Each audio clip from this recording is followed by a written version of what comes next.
attention up here. You gotta be on YouTube here. Oh, oh, we have YouTube. We have, we have the opportunity of a book signing with Jean Marie Prince, and we are excited about her being here. She has written a great book. You're supposed to read it from cover to cover, okay? That's very important because it flows very well. But I didn't so far. But she will. She'll have to restart from the beginning again. Yes, I will. Now that I know that, but I have flipped through, and it really is very good. And I hope that you all enjoy it. And we are delighted to have you here. Thank you so much. We are just delighted. And we have crosswords and gifts here. The staff has worked hard to make this happen. Yes, and thank everybody. Yes. Just welcome you, and we're delighted to have you here. And you would like to tell us a little bit about your book? Sure, I appreciate it. Yes. Thank you so much, Pastor, for giving me this. Oh, God bless. Getting this going, I appreciate that. Thank you. Yeah, I want to kind of share. To me, this book is really like a human, miracle human interest story. Okay, because it's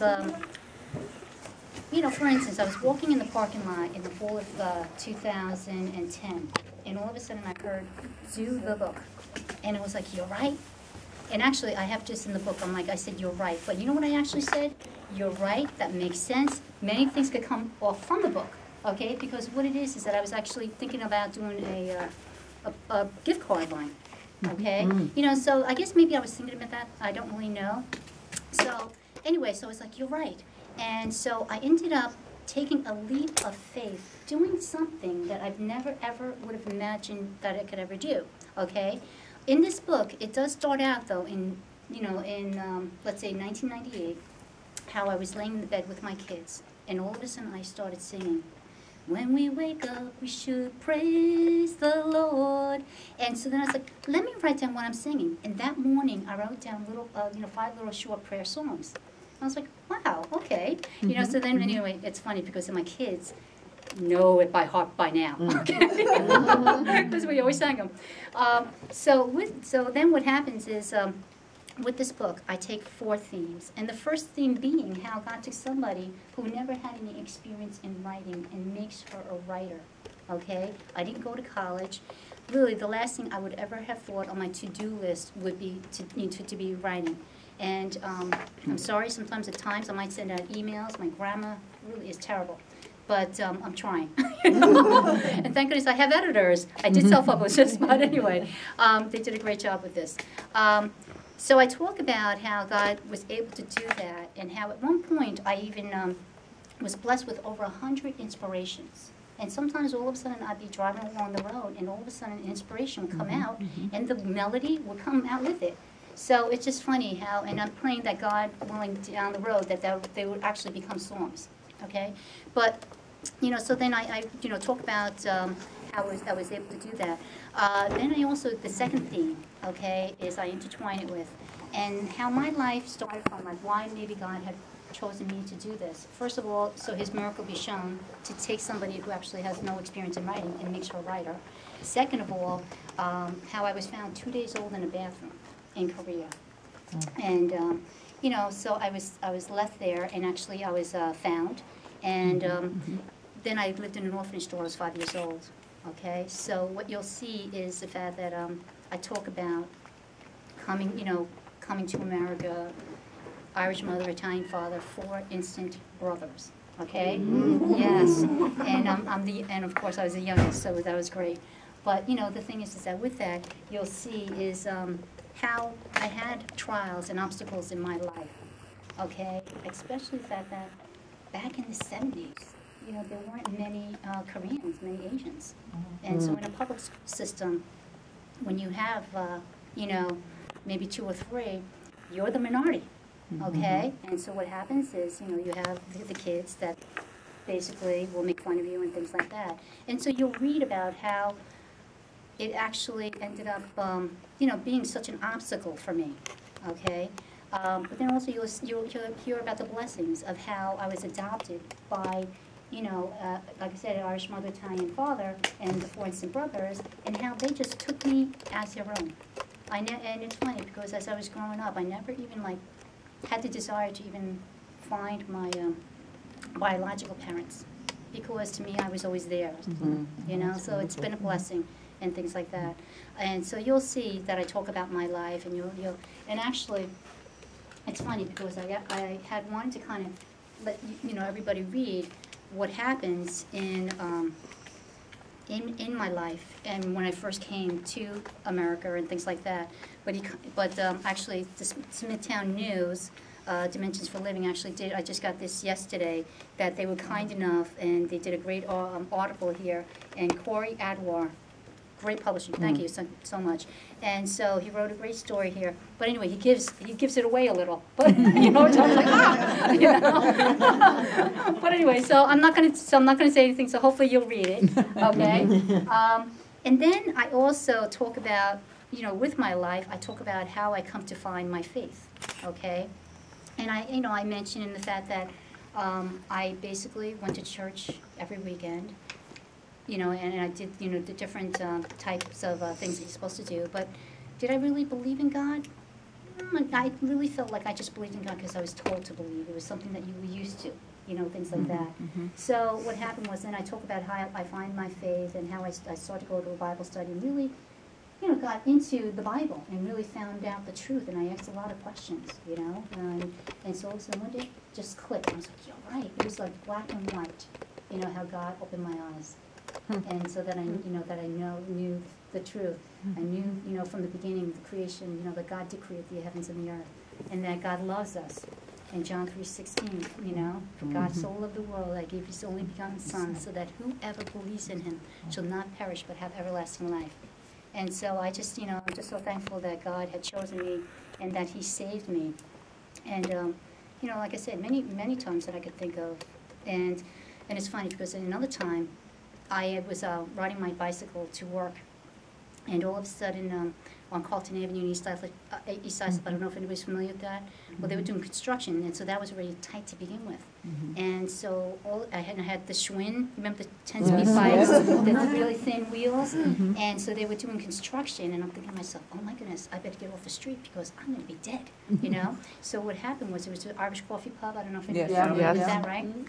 And so as I'm riding this bicycle, and I was in my 20s, and so what happened was, I was like, I better get on the curb. So I went to go on the curb, but what happened was, it was like, it had a lip to it. So with that speed, you know, the thin wheels, anyway, so it ended up that when I went to try to get parallel to it, all of a sudden I saw my wheels going like this, and the next thing, I ended up falling to my right. And that's why, you know, I got a scar to this day, but whatever. But, you know, the thing is that how God saved me then, because, oh my goodness, if I fell to my left, I had no falling room. I would have been, you know, either dead or paralyzed. So again, so besides the one time of saving me in the bathroom, and when you read the second time of saving my life when I came here, and then the third time there. Anyway, I'm sure there was other times I don't even realize He saved my life, okay? But anyway, so like I said, I talk about my faith, and you'll see how it comes about. I also take the third theme, how God blessed me with over 100 inspirations, okay? By the way, beautiful job here with the framing, I love it, okay? And so what I did was, I took 40 of these inspirations, okay? And the ones I chose were of substance, written after Columbine High School, September 11th. Hearing too many people commit suicide. Okay, addicted to the wrong things in the world that are destroying their life.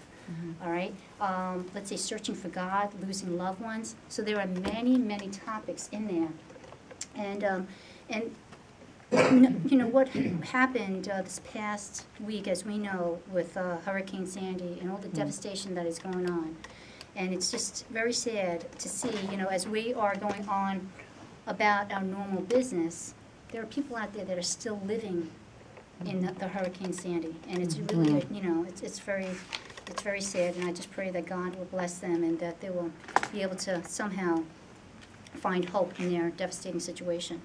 So what I decided, I had actually written called "Let Hope Enter Into Your Heart," and I had, you know, at different times people would buy this, and I would even give it at different times because it fit in a lot of different situations, and so I'm going to share that if you don't mind. It's called "Let Hope Enter Into Your Heart." Hope is not something you can hold in your hand, but it can enter into your heart and soul as if it was real. Only you, if you're willing, can let it change your outlook on life to be more fruitful for you. There are many situations in our lives that seem hopeless, but we are not hopeless to God. He is our hope. He will keep us standing when we want to fall, and when we feel there's no way up, He opens the door. With hope, you need to have faith that God is here. God is there. And you need to trust Him when you encounter obstacles, knowing He will move them out of the way in His time. It may take a little bit longer than you might expect, because sometimes He wants you to learn from the situation. So try to be willing to have hope. When life gets you down, by saying to yourself, God will help me to get through this crisis. Maybe not today, but maybe tomorrow. And then I put, my soul wait thou only upon God, for my expectation is from Him. Psalm 62:5. So, you know, God is our hope, because He's the only way that can change a situation that we're in, that can change, you know, the trials and things like that. And you know, I've heard of stories where, you know, people that are addicted to drugs and how they are just destroying their bodies, their family, their, you know, just end up really being by themselves. And so I've heard where they come to fall down on their knees and to ask God to come into their life and Jesus to help them, to, you know. And so it ends up how, with, you know, through hoping and the fact that God could give you that strength, that they're able to get through it, you know. But it's just that they have to be willing to be open to receive it, you know. So, you know, so like I said, is that I end up writing many different inspirations. And like I said, in the first 2 years, these inspirations that came out, they actually came out as songs. So if you decide you want to watch my YouTube video, no. But anyway, I do sing on 2 of them. And, but it's the words. And you know what? I think it's a very important, it's my testimony. And it's, I made it easy for you. So you'll see when you're looking in here is that you have 40 chapters. Okay, you have 40 chapters, but if you want to go to a particular inspiration, okay, my editor gave me this thought because it makes sense. Because sometimes when you're going through trials, and you know, and you read that inspiration and you said, you know what, let me go back to let hope enter into your heart. Where is it? So it was good the fact that my editor, you know, decided to give me the idea to do that. And the tagline is, keep inspired blessings within arm's reach to help give you comfort when others are at a loss for words. So this is really not the type of book that you're going to say, hey, I'm done reading. Here. This is something you're going to want to keep on your end table, because it's something that you're going to have to, you know, want to refer to. And so it's called My Life is in Your Hands. And so this is my testimony. And this actually, I do sing, I believe, on the 4th YouTube. And like I said, God has you do things that you would never, ever think that you would ever do. Oh, yeah. Oh, believe me. You know, I'm sure. You know, it's funny because, you know, who I was, you know, cracking up laughing as she was watching this was my best friend.